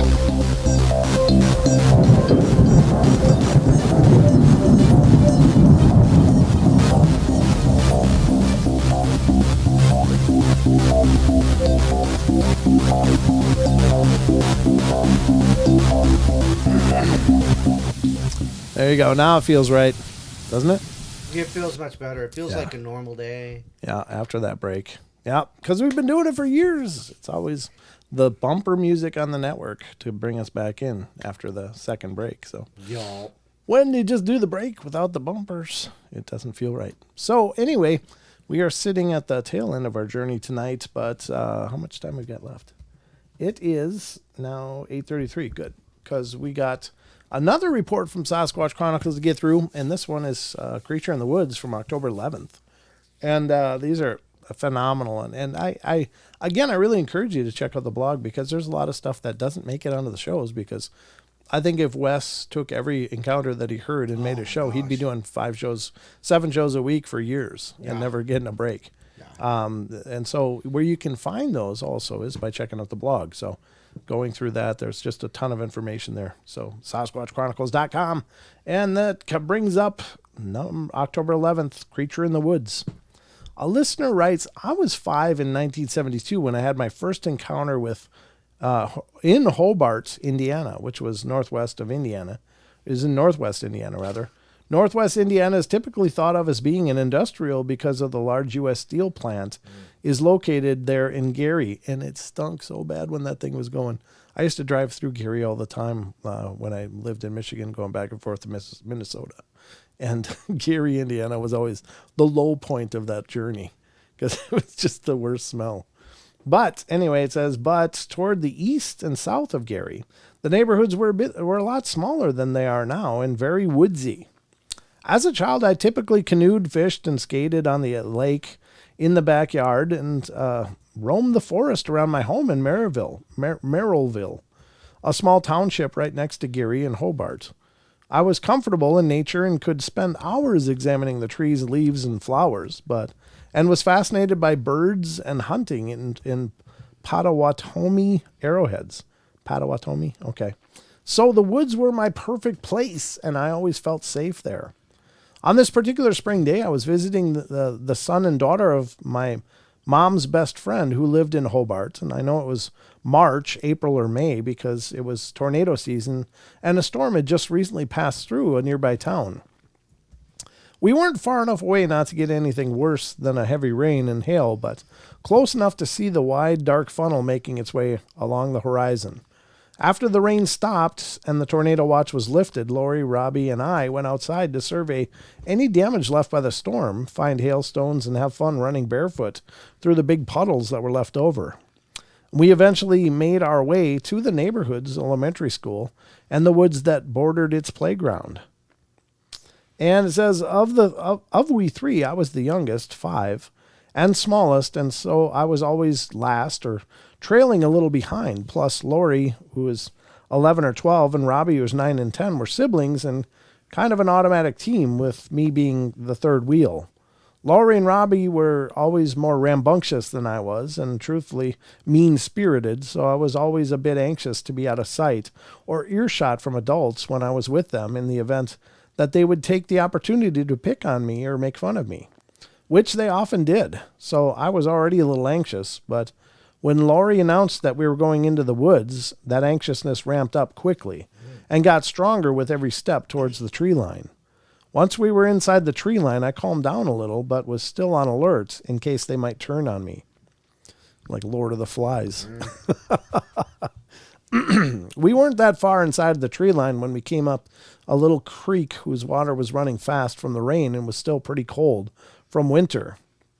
Lori and Robbie were standing in the creek, but it was too cold for me, and I wanted to stay back from it a bit so I could hear the sound around me better. And I was still wary from being in Lori and Robbie's unsupervised presence, but now I was also nervous about not being able to hear over the creek. Furthermore, Lori and Robbie began getting boisterous after discovering that leeches had attached themselves to their legs and feet, and their laughing and shouting made it more difficult to hear anything around me, which for some reason made me very nervous. I was ready to bolt for any reason, and I could think of while standing on the creek's edge, and tried to calmly tell them that we should leave so they wouldn't see how scared I was and purposely find reasons to stay. Well, that was how they were. Neither of them paid me any mind, and Lori said something mean as they continued to focus on picking the remaining leeches off of Robbie's legs, so I started to cry because I was really scared and didn't know my way back to Lori and Robbie's house.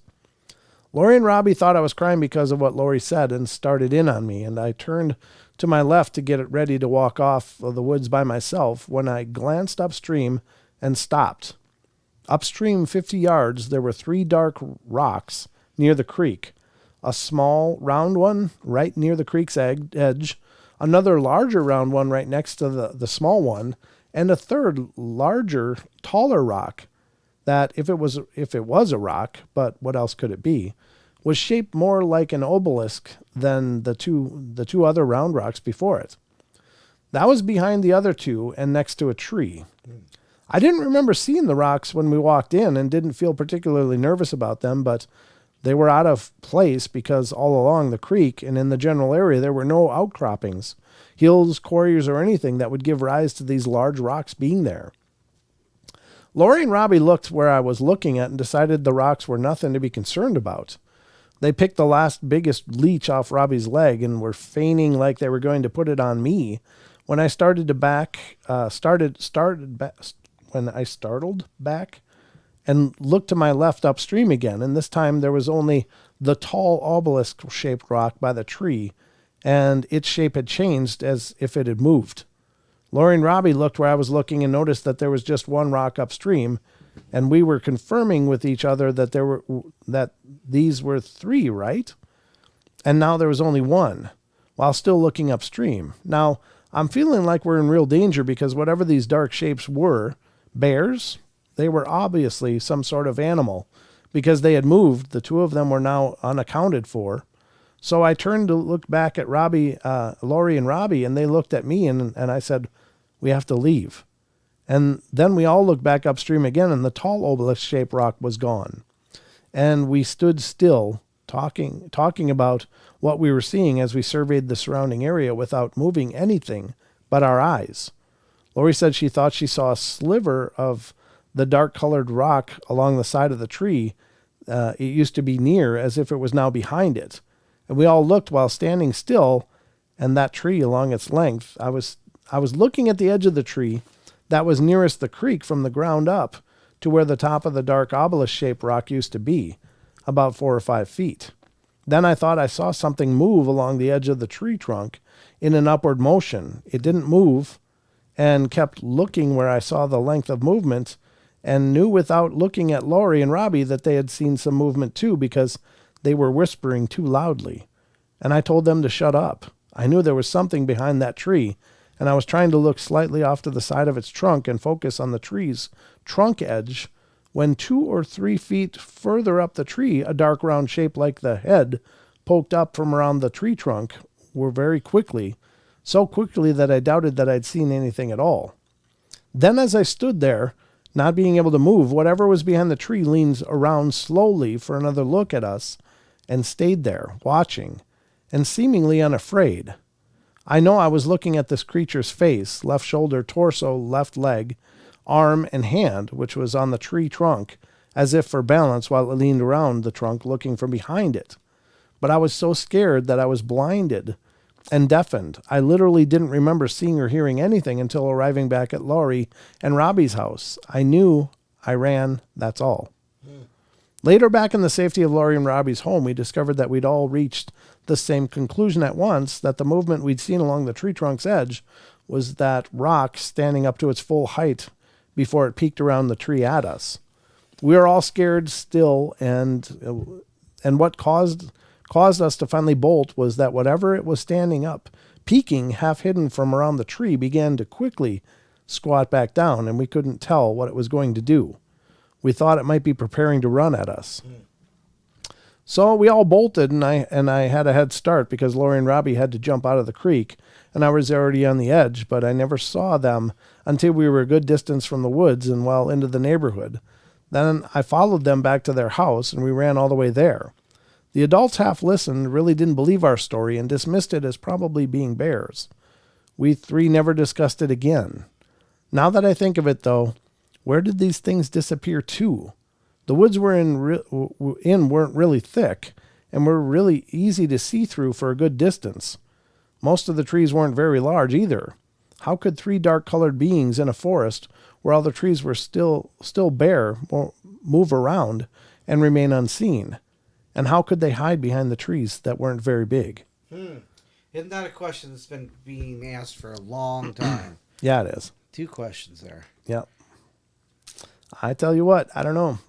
Could they be the thing is, we don't know if the kids looked up in the tree to see if they'd climbed the tree, right, or something else. But yeah, that's pretty intense.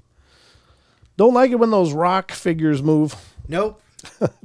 Rocks aren't supposed to move by themselves. No, not generally. Generally, they don't. So very interesting. That's another great story, and special thanks, of course, to Wes Germer for letting us read those on the show. And now we're going to go to another site, which is also one we visit here quite often on the show. Wet the whistle. Good. I'm good. All right. So we're going to get to some Phantoms and Monster reports. And this is Lon Strickler's site. It's a great site. Lon's been on the show a couple times, and we had a great talk with him, and he's a good friend. So we're going to visit the first site, or the first story, which is Don't Go, Y'all Gonna Die. Premonition possibly saved Philadelphia woman's life. Why is it people from Pennsylvania? I don't know. I guess Pennsylvania's got its... there's a lot of spooky over there. Are they taking over from Ohio?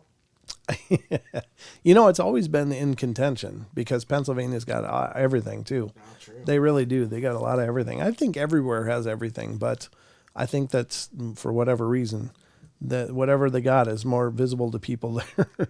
Ohio, I think, is still the champion of the weird. of the stupid weird. Of the really weird stuff, yeah. But the Don't Go, You'll Die premonition possibly saved Philadelphia woman's life.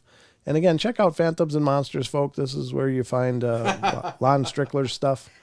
What? Sorry, Eric, aka Purple Hobbit, says especially if the rock is called Greg Neck, Galaxy Quest. Oh, Gord Neck, yeah. Oh, there he goes again. Go ahead, Doc. So anyhow, one time I was walking down the road. Oh, hey, I wanted to give a shout out real quick, though, because one of our very old friends, Marshall, he goes by Mugs420, became a grandpa today. He's not that old either. He's younger than I am, actually. Yeah, crazy. Anyhow, but happy Grandpa Day to him. That's awesome. Is there any other news that I forgot to say?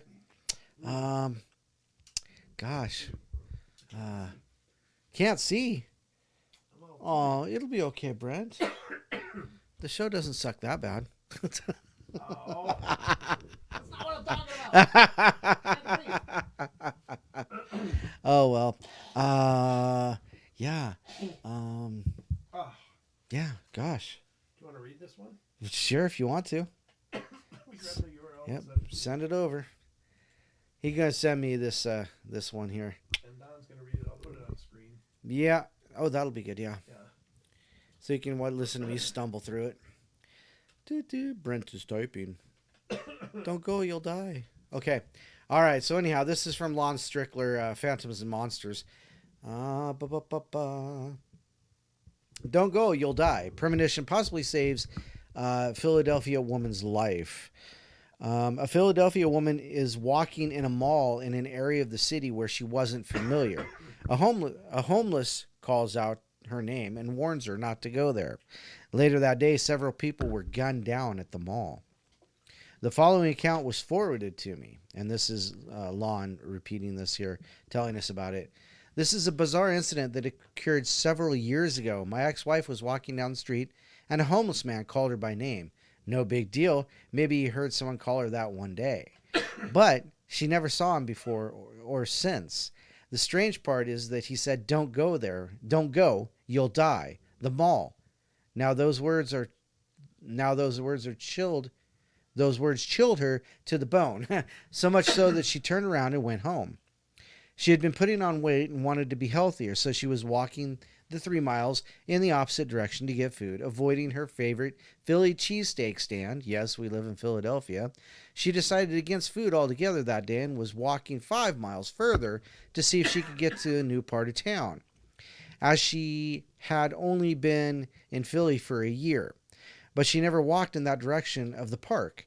This was completely away from anywhere she had ever been or anyone she had possibly known. Then this homeless man just pops out. Despite being miles in the wrong direction, around a place she had never been, in a city new to her, a man calls her by name and says she'll die if she goes to the place she's planned to go. Let alone that no one knew where she was going, not even her, until the morning when she got up, so she goes home.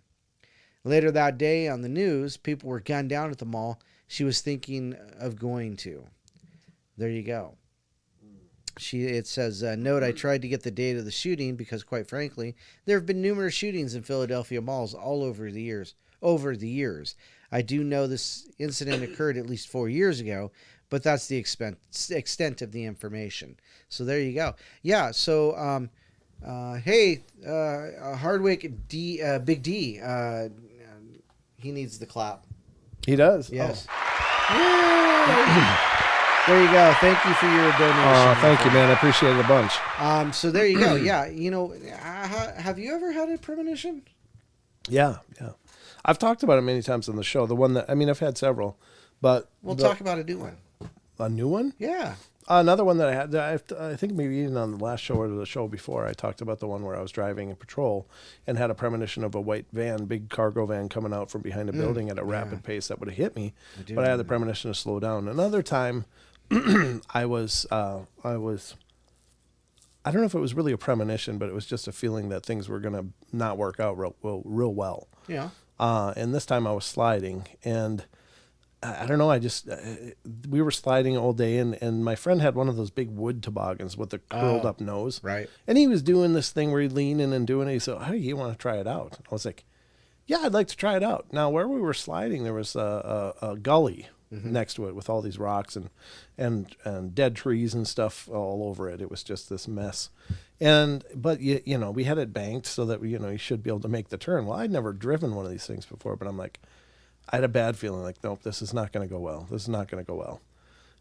And I should have known. I don't know if this is a premonition or just logic, because it's called a lesson learned.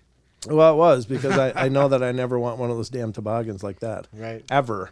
But I got on the thing and started shooting down the hill, and I went to try to turn to do the bank. But no matter how hard I dragged my arm, that thing would not turn. And it made a beeline for that gully, and I'm like, oh, God. And it was really bizarre, because they say that, that time slows down. Right. And honest to God, it's true. I've had a few examples of this, but when I went over the embankment and was airborne heading down into this boulder gully, I was like, my God, this could kill me. What do I do? But I had a vision of planting my feet on this tree. And so I looked down and saw the tree, and I'm like, I have to land on that tree with my feet in fall, as I go down, so as not not to land on boulders and get broken up. And sure enough, for some God unknown reason, I was able to position myself in such a way that I landed on this one dead tree. And I did. I stopped there and then, leaned up against the gully wall and was like, oh my God, this could have killed me. Yeah. So it was just the knowing, right. And I think everybody can relate to that. That time you get the bad feeling, like, sure. No, this isn't going to go good. And I think those qualify as premonitions too. Those are definitely premonitions because they're keeping you safe. They're glimpses of what could be a possible future. So yeah, absolutely. So, thank you, Lily Pond. She says $2 for Brent's cough syrup. Thank you. I'll Of course, if he'd just get the whiskey and lemon, he'd be good. Yeah, but I got some bourbon. I think. There you go. Hit some. Tracy Gale says she's scheduled for surgery on the wrist tomorrow. Oh, good luck with that. Yeah, good luck with that for sure. Oh, hey, Naysay. He doesn't want the clap. He just wants my love. Well, that's what you get when I'm running the buttons. But yeah, that's true. I think you already have Donnie's love. So that's... Yeah. Now you need a syringe full of penicillin. Jesus, that's so ugly. It's all tainted. Don's got some tainted love. Tainted love. But I think this is probably as good a place as any to stop the journey because I don't think I can keep reading. Right. I'm just not we're quite just there. a few minutes short. So yeah, we're just a few minutes short. But thank you all for your love and kindness and for being here with us. Obviously, it's always amazing to start these shows and have you guys show up. It just means the world. And I can't thank you guys enough for showing up. And those of you in the Discord community, what the hell's wrong with all of you? Those of you that are members of the YouTube channel, thank you so much for that. And those of you that give the super chats, that really means so much. It helps so much because this is mostly a labor of love for us. It doesn't pay many bills. So doesn't pay much. I think for the most part, we probably just make enough to pay the internet for the most times. On the YouTube channel by running ads. 10 famous people who couldn't impersonate themselves: Charlie Chaplin, Dolly Parton. That's right, Dolly Parton lost. Hugh Jackman as Wolverine. What? The voice of Elmo. So whoever does the voice of Elmo couldn't do Elmo. Yeah. Keith Flint from Prodigy. That's funny. He couldn't win his own lookalike contest. Who? Keith who? Keith Flint. He's the no idea.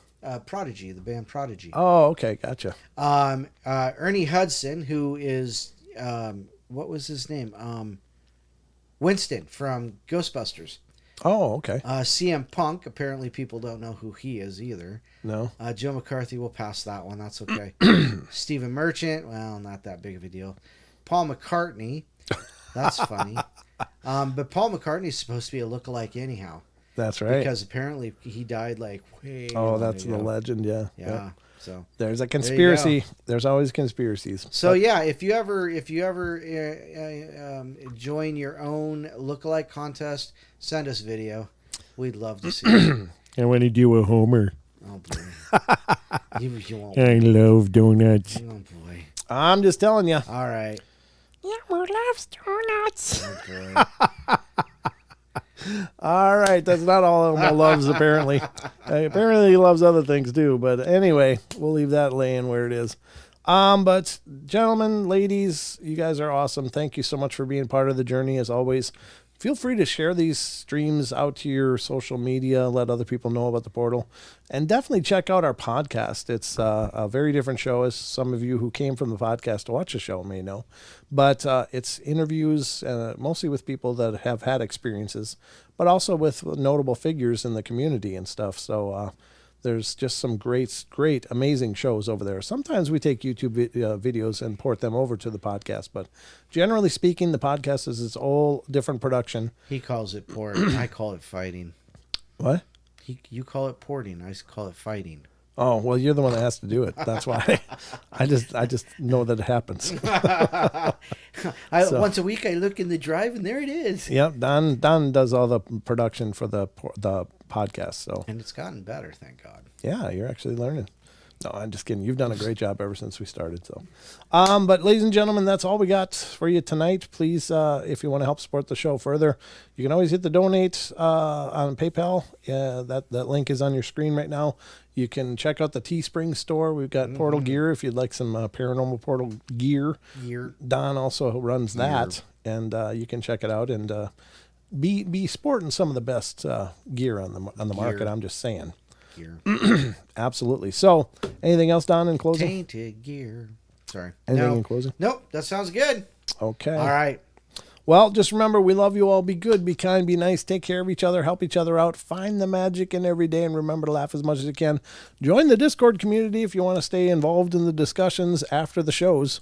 We have an amazing community of people, and we'd love to add you to that list. So the link was in here. I don't know if I don't still have it, though. I can do it. Are you sure? Yeah, just like this. Are you sure? Nope, not now, but I can. I can get it in there real quick. Hold on.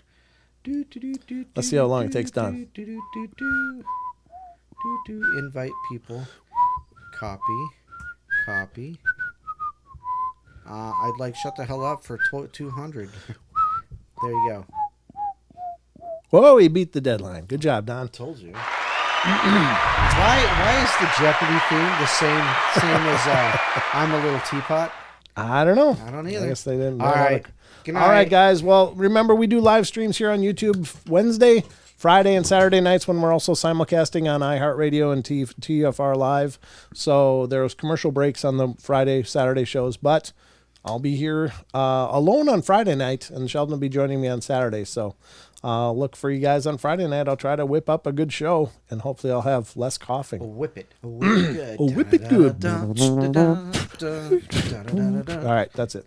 That's all we got. Good night, everybody. Love you guys, and we'll see you on Friday night. Hope to see you here. Take care, everybody. See ya.